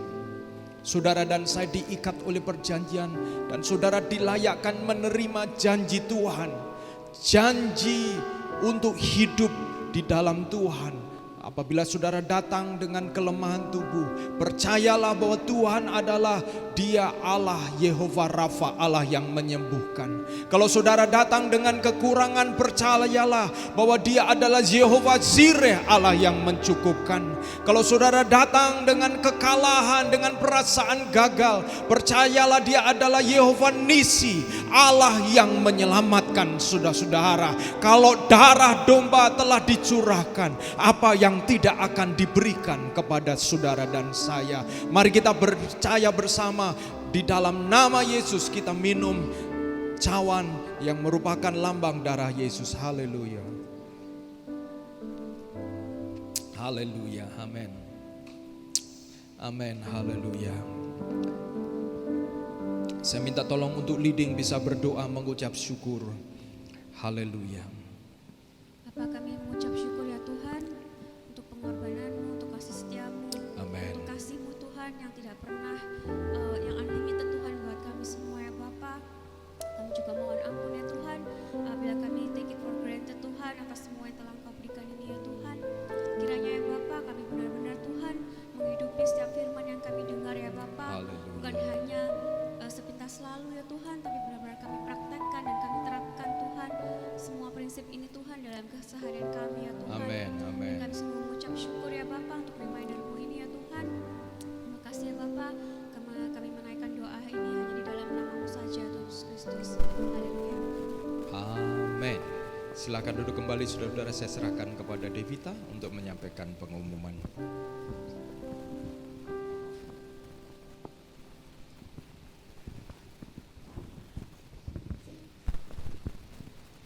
Shalom semuanya, happy Sunday. Oke, sebelum pengumuman hari ini, mari kita memberikan waktu untuk memberikan persembahan terlebih dahulu. Saya akan pimpin doa untuk persembahan kita pada siang hari ini. Tuhan Yesus, terima kasih ya Tuhan atas kesempatan ya Tuhan, hari ini kami boleh beribadah bersama ya Tuhan di tempat ini. Sekarang waktunya untuk setiap kami memberi ya Tuhan persembahan yang terbaik bagi Engkau saja. Berkati setiap tangan yang memberi agar persembahan ini boleh dipakai gereja kami untuk memperbesar kerajaan-Mu saja. Terima kasih Tuhan, dalam nama Tuhan Yesus kami berdoa, amin. Oke, saya akan berikan waktu untuk setiap saudara bisa memberikan persembahan. Untuk persembahan bisa ditransfer ke rekening yang tertera di belakang, atau kita juga menyediakan kotak persembahan yang ada di belakang. Sambil saya akan bacakan satu ayat dari Roma 12 ayat 1. Karena itu saudara-saudara, demi kemurahan Allah aku menasihati kamu, supaya kamu persembahkan tubuhmu sebagai persembahan yang hidup, yang kudus dan yang berkenan kepada Allah. Itu adalah ibadahmu yang sejati. Oke, kita mengingatkan juga untuk setiap saudara juga bisa hadir di ibadah kita setiap hari Minggu di jam 10 di tempat yang sama. Lalu untuk hari Selasa kita juga menginvite teman-teman untuk bisa datang juga di Moment of Restoration. Nanti untuk detailsnya akan di-share di grup ya. Nah untuk hari Kamis, setelah Kamis lalu libur karena long weekend, ini juga mungkin dampak dari long weekend juga ya. Kita juga menginvite teman-teman untuk bisa hadir juga di KTB. Nanti untuk detailnya biasanya akan di-share di KTB grup masing-masing. Nah kita juga ada pengumuman tambahan di ulang tahun untuk bulan Oktober ini, ada beberapa teman kita yang berulang tahun. Biasanya kita umumkan di awal bulan, jadi nanti bisa di congratulate untuk teman-temannya ya. Untuk di 1 Oktober hari ini kebetulan Stefani Irawan hari ini berulang tahun, dan thank you juga Stefani menyediakan lunch untuk kita, diberkati oleh lunch di belakang, jadi nanti kita jangan pulang dulu ya, kita makan sama-sama. Besok tanggal 2 ada Andrew Suteja berulang tahun. Tanggal 4 ada Coco Sound, Henry, Yang dan Kevin Arman juga. Di tanggal 9 ada Velia Rosa dan Marcelito. Ya, sekian pengumuman dari saya kembalikan ke Pak Agus.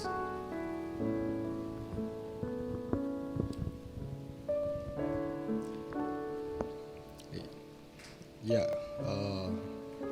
bersyukur buat saudara-saudara yang lahir bulan Oktober, haleluya. Ya. Dan kita doakan mereka, bawa doa di dalam doa, dan kita juga terus mendoakan untuk saudara-saudara kita atau keluarga yang sedang sakit, membutuhkan dukungan doa kita. Kita terus bawa dalam doa keluarga dari orang tua Willy, Papa dari Rio, ya kita terus doakan saudara-saudara di dalam dunia yang penuh dengan kesusahan ini. Alkitab mengatakan dunia yang penuh dengan air mata gitu ya. Tetapi di tengah-tengah air mata kalau saudara bisa mendukung orang-orang yang sedang ada di dalam kesusahan, itu adalah pelayanan saudara. Itu adalah pelayanan. Kalau saudara menguatkan, saudara, ada saudara kami yang berapa waktu yang lalu masih muda, mungkin umurnya anaknya baru kelas 2 SMP ya, masih muda, terserang stroke, saudara. Masih muda, nggak gemuk-gemuk sekali juga, tiba-tiba bangun pagi, kemudian pusing begitu dan ternyata stroke sebelah kiri, dan sekarang dia menjalani terapi, dan hampir tiap hari dia posting karena dia harus jalan kaki sekian langkah untuk melatih kakinya, fisioterapi ya. Kadang-kadang setiap kemajuan dia celebrate, diposting di Instagram, di sosmednya dia. Yang lalu dia celebrate tangan kirinya sudah bisa korek-korek kuping ya saudara-saudara. Wow, korek kuping saudara-saudara, yang saudara anggap itu enteng gitu, dia betul-betul celebrate. Dia bisa kemudian bersyukur kaki kirinya sudah bisa pakai kaos kaki. Wow, bayangkan saudara-saudara. Dan setiap kali dia posting, selain saya kasih hati, saya sempatkan untuk mengucapkan, kasih komentar, tetap semangat. Kadang-kadang saya mengatakan good job, excellent. Karena itu adalah pelayanan saudara. Kalau saudara mendukung orang-orang yang sedang ada dalam keadaan terpuruk, kadang-kadang orang Indonesia itu guyon gitu ya saudara. Guyon sampai kemudian ya maksudnya menguatkan, tapi guyon-guyon itu saudara. Ada waktunya saudara menghindar dari kerumunan yang cenderung guyon begitu saudara. Say something, doakan, karena itu juga merupakan pelayanan. Mari kita akan bangkit berdiri bersama-sama saudara-saudara. Saya mengucapkan terima kasih untuk makanan yang ada di belakang. Jangan pulang saudara-saudara, bisa fellowship dulu, ada kesempatan untuk kita saling ngobrol satu dengan yang lain. Dan sekali lagi terima kasih buat kehadiran saudara-saudara. Seperti yang disampaikan, mungkin ini long weekend, banyak yang piknik begitu ya saudara-saudara, banyak yang mungkin bepergian, ya, Tuhan menolong mereka. Dan sekali lagi terima kasih buat kehadiran saudara-saudara. Juga saya mengucap terima kasih buat orang tua maupun opa, oma, ya, engkong, emak yang membawa cucunya, Pak Susanto dan Ibu yang setia membawa cucu. Wow, itu luar biasa ya saudara-saudara yang belum punya cucu. Saudara-saudara yang punya anak hari ini, jadi hari ini siapa Selin ya? Selin ya, Selin untuk kali pertama dibawa ke Sunday School. Ya, haleluya ya saudara-saudara. Senang sekali ya. Wah, apa ngerti saudara-saudara. Saudara-saudara jangan meremehkan hal-hal kecil saudara-saudara ya. Mereka akan terbiasa, mereka akan satu kali ngeh, oh ternyata ini toh begitu. Jadi stay faithful ya, setia dalam perkara kecil, karena kalau saudara-saudara nanti tidak biasakan, maka mereka ketika sudah punya strong will, kemauan yang kuat, saudara akan lebih susah. Sementara mereka belum ada will sama sekali. Orang tua yang punya will, punya kemampuan untuk membawa anak, bawa mereka supaya terbiasa. Mari kita akan akhiri ibadah kita berdoa bersama-sama ya saudara-saudara. Haleluya. Mari kita akan berdoa. Bapa di dalam surga, di awal bulan November ini Tuhan, kami bersyukur buat saudara-saudara kami yang berulang tahun di bulan November. Di bulan Oktober, kami bersyukur buat mereka. Kami berdoa kiranya Tuhan memberkati mereka, memberkati Stefani Irawan, memberkati Andrew Suteja, memberkati Henry Tuhan, memberkati saudara-saudara kami, memberkati Marcelito, Velia Rosa, Tuhan saudara-saudara kami yang berulang di bulan Oktober, Tuhan memberkati mereka. Mereka hadir di muka bumi ini sebab Engkau punya rencana dalam hidup ini mereka. Biarlah rancangan-Mu terjadi di dalam hidup mereka. Kami juga berdoa kalau ada yang terlewatkan, Tuhan Engkau berkati mereka yang lahir di bulan Oktober. Kami juga berdoa ya Tuhan, kami terus mendoakan Pak Miming, Papa dari Rio ya Tuhan. Kau tolong anak-Mu ini Tuhan, Kau tolong keluarga ini ya Tuhan. Kami mengasihi mereka ya Tuhan. Dan ketika mereka berada di lembah kekelaman, gadamu dan tongkat-Mu itulah yang menghiburkan mereka. Mereka yang terus mencari wajah-Mu, berpaling kepada Engkau. Tuhan, lakukan mujizat-Mu. Tuhan, kami meminta di dalam nama Yesus Engkau mengerjakan mujizat-Mu. Kami terus meminta karena itu adalah bagian kami sampai Tuhan menyatakan kehendak-Mu. Kami juga berdoa untuk Papa dan Mama dari Willy. Tuhan, Engkau menolong mereka ya Tuhan. Biarlah Tuhan Engkau jamah, Engkau memberikan kekuatan. Kadang-kadang mungkin dari luar kami tidak melihat ada hal yang begitu memberatkan, tetapi kami tidak pernah tahu pergumulan hati seseorang. Kadang-kadang ada orang-orang yang menutupi karena tidak mau orang-orang di sekitarnya yang mereka cintai itu menjadi kebingungan. Kami berdoa Roh Kudus, Engkau yang tahu isi hati mereka. Biarlah Tuhan kuatkan mereka, Engkau sediakan apa yang mereka perlukan ya Tuhan. Kami juga menyerahkan Tuhan, Kau nyatakan kuasa kesembuhan-Mu kepada Papa dan Mama Billy ya Tuhan. Terima kasih ya Tuhan. Kami juga berdoa buat setiap kami yang anggota keluarganya yang belum kenal Tuhan.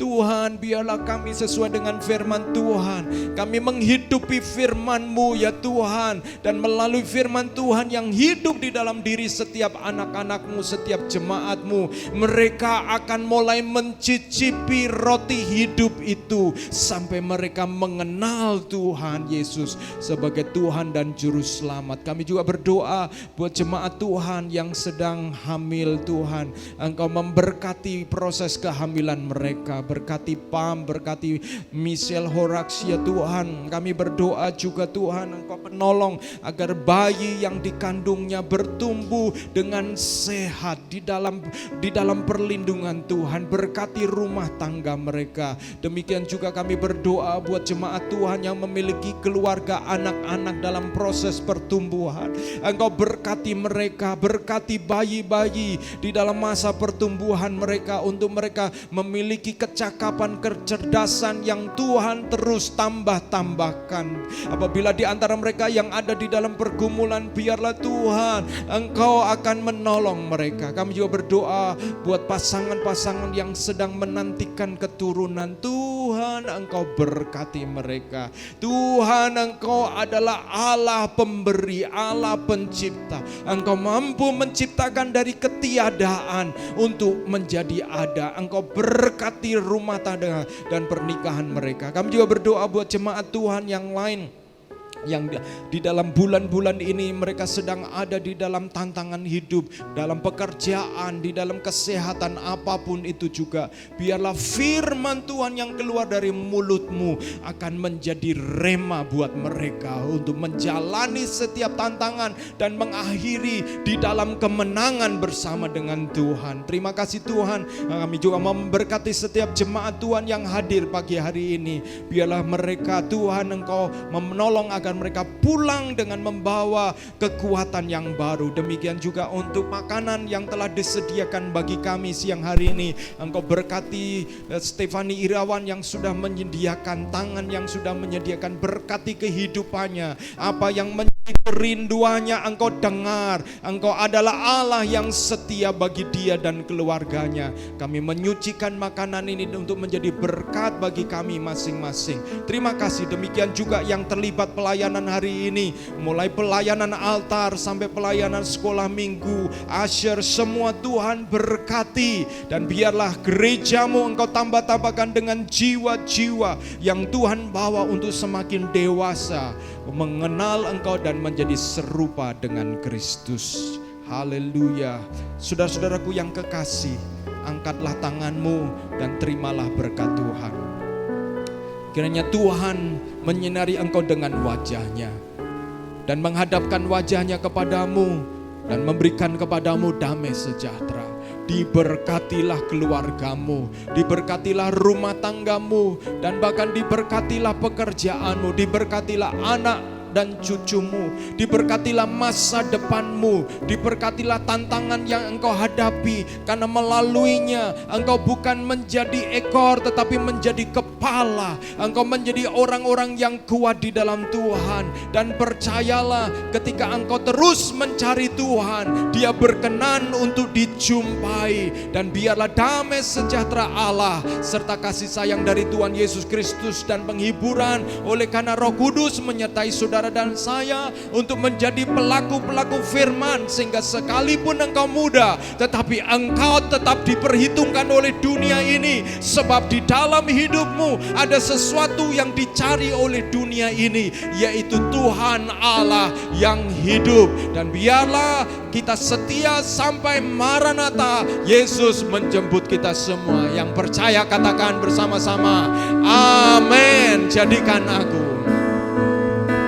Jadikan aku indah yang kau pandang mulia, seturut karyamu di dalam hidupku. Ajarku berharap hanya kepadamu, taat dan setia kepadamu. Tuhan, jadikan aku indah yang kau pandang mulia, seturut karyamu di dalam hidupku. Ajarku berharap hanya kepadamu, taat dan setia, taat dan setia, taat dan setia kepadamu, Tuhan. Amin, amin. Berikan salam satu dengan yang lain. Happy Sunday, God bless you all.